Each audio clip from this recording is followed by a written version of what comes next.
Hello, and welcome to the Mississippi Valley Archaeology Center's UWL Archaeology Alumni Podcast. I'm MVAC archaeologist Cindy Kutchik.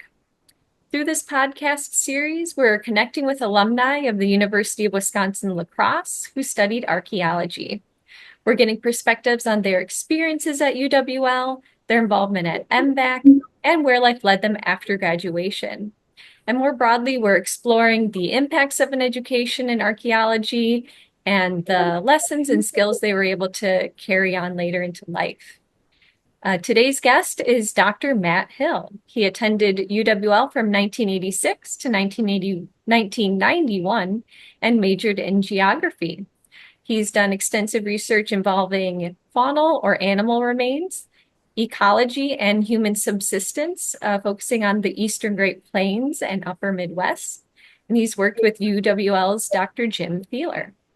Matt is currently an associate professor at Iowa State University. And welcome, Matt. Thank you for being here today. Oh, it's great to be here. Thanks for the invitation. Appreciate it. Yeah. So to begin, you attended UWL from 1986 to 1991, like I just mentioned, which was before the archaeology program started. So what led you to UWL, and what courses did you take as a student, or how were you able to get some experience in archaeology? Yeah, so when I graduated high school, I really had no idea what the future held in store for me. And so I attended UWL, and at some point, I believe it was early in my sophomore year, I took a course from Jim Gallagher, the founder of MVAC, and I started becoming interested in archaeology, and I asked Jim if there was any opportunities, and he pointed me to MVAC. And I started doing laboratory work there a little bit, and then the following semester, I took a course from Jim Theler. It was a Midwest archaeology or North American archaeology, something like that. And early in the semester, we were talking about the peopling of North America and these extinct animals, and I just couldn't believe it that people had lived in North America with these extinct animals. And what happened is basically one 50-minute lecture changed my life. And I knew right then what I was going to do. And more or less, I've done that for my entire career. And so I took off in that direction, and I've never stopped. I really think it's great. So it just highlights the influence that instructors have and people have on influential undergraduates. And Jim and Connie and Ernie Boszhardt opened a lot of doors for me to make that happen through their experiences or the experiences they provided me. So that's kind of how I got started in this. And while you were attending UWL, what was your minor, and how did that tie into archaeology at all and help to spur your interest? Yeah, so geography is more or less anthropology in some respects. I don't know if they still have that program there, but they didn't have an anthropology major at that time. So I was an anthropology minor and a geography major, and it went very well together at the time. So that's how that happened. This is all before the archaeology major. MVAC had been around, of course, but not the archaeology major. So I predate all that stuff. And we've talked a little bit now about getting experience at MVAC. Could you talk a little bit more about what you were able to do over at the Archaeology Center and what experience you gained there? Yeah, so Connie, of course, was in charge of the lab, and she had provided opportunities for cataloging artifacts, washing artifacts, so on and so forth, pretty much basic laboratory work. And when I was there, I was all in the basement at that time, and Ernie Boszhardt's bouncing around, Jim Theler's coming around once in a while, and we just started developing a relationship. And I started working closely with Ernie, documenting local collections. And that led to a relationship with Gary and Betty Steele, in which I documented a collection of Paleo-Indian artifacts from Silver Mound. And that was done in conjunction with Ernie, as well as working side by side with Jim. And so that was really, really great. I got some caliper time. I got into the literature. To me, it was on the job training, on the job learning. And in hindsight, that is the best type of learning. I was completely invested in the project. I was crazy about archaeology, and I just jumped in. I joined all the professional societies. I started buying the books immediately, and I was in.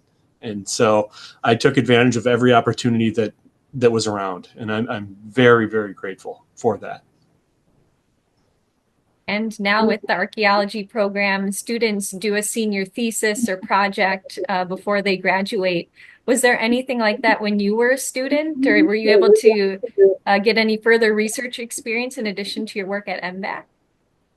Well, yeah, they didn't have the senior thesis at that time, but what I did do is write up that material from Silver Mound, and that resulted in a publication a few years later in Mid-Continental Journal of Archaeology in 1994. It's hard to believe that's 30 years ago, but that's my first sort of major publication. So done with side by side with Jim and Ernie and Connie. So, and then I also did a lot of field work in the area, mostly on the Oneota sites, but I was part of a big survey project in northern Wisconsin with Chuck Moffett for a couple of years. That was pretty useful for sure. So at MVAC, I learned how to do archaeology both in the field as well as in the laboratory, and that really set me up for the rest of my career. And I built on that foundation. And it's, as I said, I feel very fortunate for that opportunity. Of course. And speaking about the rest of your career, what path did you take after graduating? So I went to the University of Wyoming right after I graduated from La Crosse, and I was there for 3 years. And it's there at the University of Wyoming that I again bumped into some really influential people that opened doors for me, and I really learned how to do archaeology in terms of collecting data, analyzing data, searching for patterns in data, and incredibly helpful. So helpful. And I need to give a shout out to George Frizz and Larry Todd and my colleague Dave Rapson as well. They were really, really helpful in that respect. And then after Wyoming, I went to the University of Wisconsin in Madison. And Henry Bunn was my advisor there. And at Wisconsin, what I learned to do was think. I learned how to think about the archaeology and what it meant, what these patterns meant. So La Crosse provided me with the foundation of how to collect information, how to do field work, how to do laboratory work. At Wyoming, I really learned how to do archaeology, especially analysis and interpretation. And then at Wisconsin, I learned how to think about that data. And so they really came together nicely. And it all started out at La Crosse.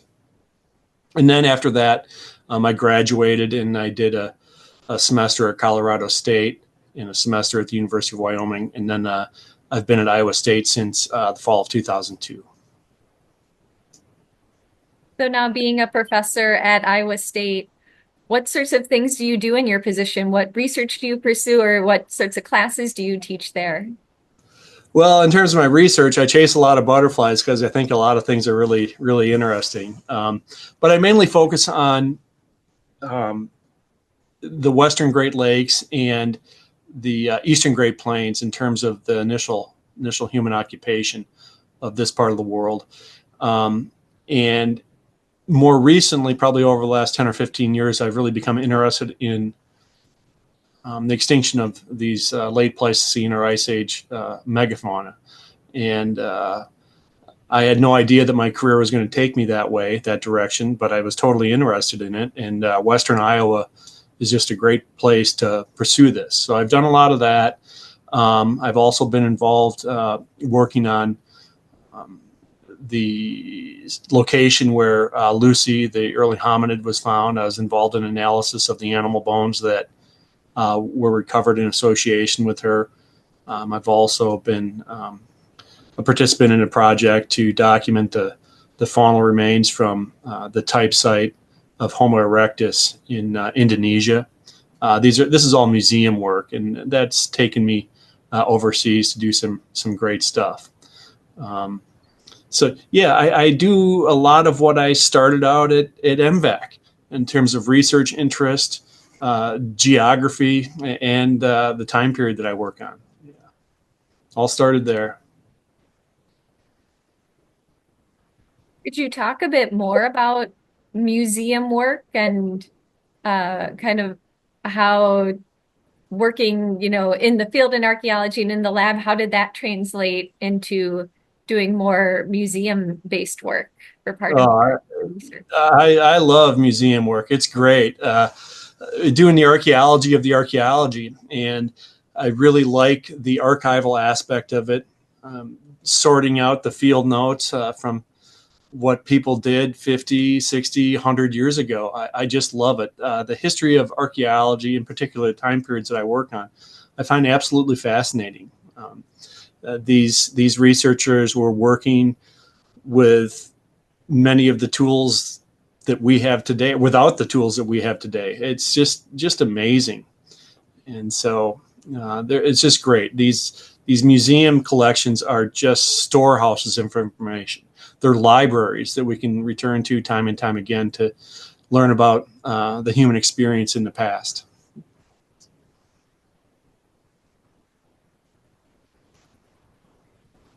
So thinking broadly about your whole track from UWL in geography to Iowa State now, are there general life skills or anything else that you learned at UWL that you sort of carried all the way through and have been able to build on? Yeah.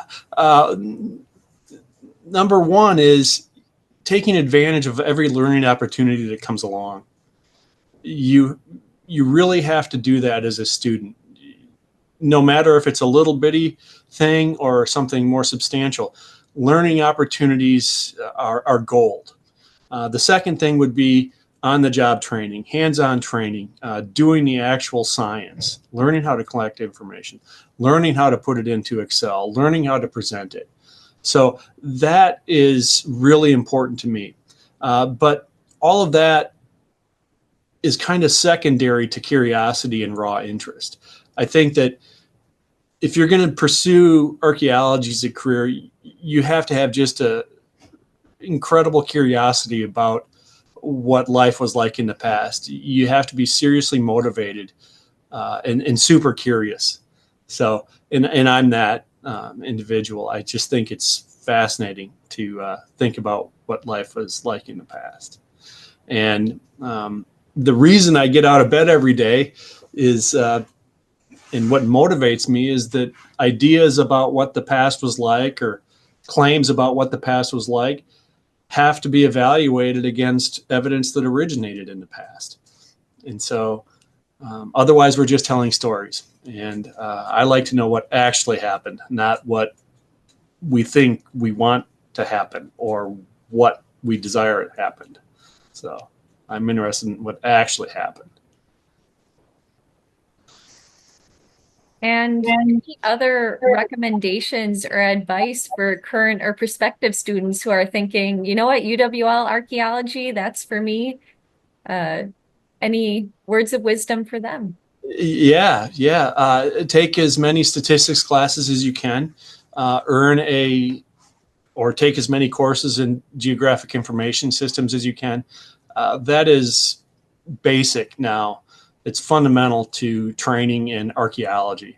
Statistics, GIS, it's all part of the toolkit. And the more science you have, the better, for sure.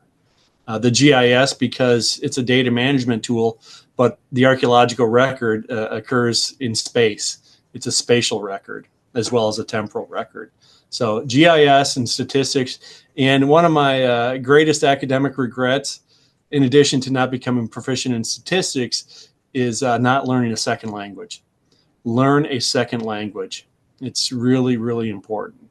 Not only does it engage a different part of your brain, but it opens up a whole new world in terms of the literature and the places in the world that you can visit and do research. It doesn't matter if it's Spanish or French or German or Russian or whatever. A second language is really important. And I regret that I did not take that more seriously. Great advice there, getting into the sciences with GIS and all of that and mixing in languages as well. So thank you so much for that advice and as well for sharing your experiences and your perspectives today. Thanks for joining us. Oh, it's really great to be here. Thanks for inviting me. I really appreciate it. And thank you as well to our audience. If you're interested in learning more about archaeology in the Upper Midwest and MVAC's work, you can dig into the resources we have at our website at uwlax.edu/MVAC.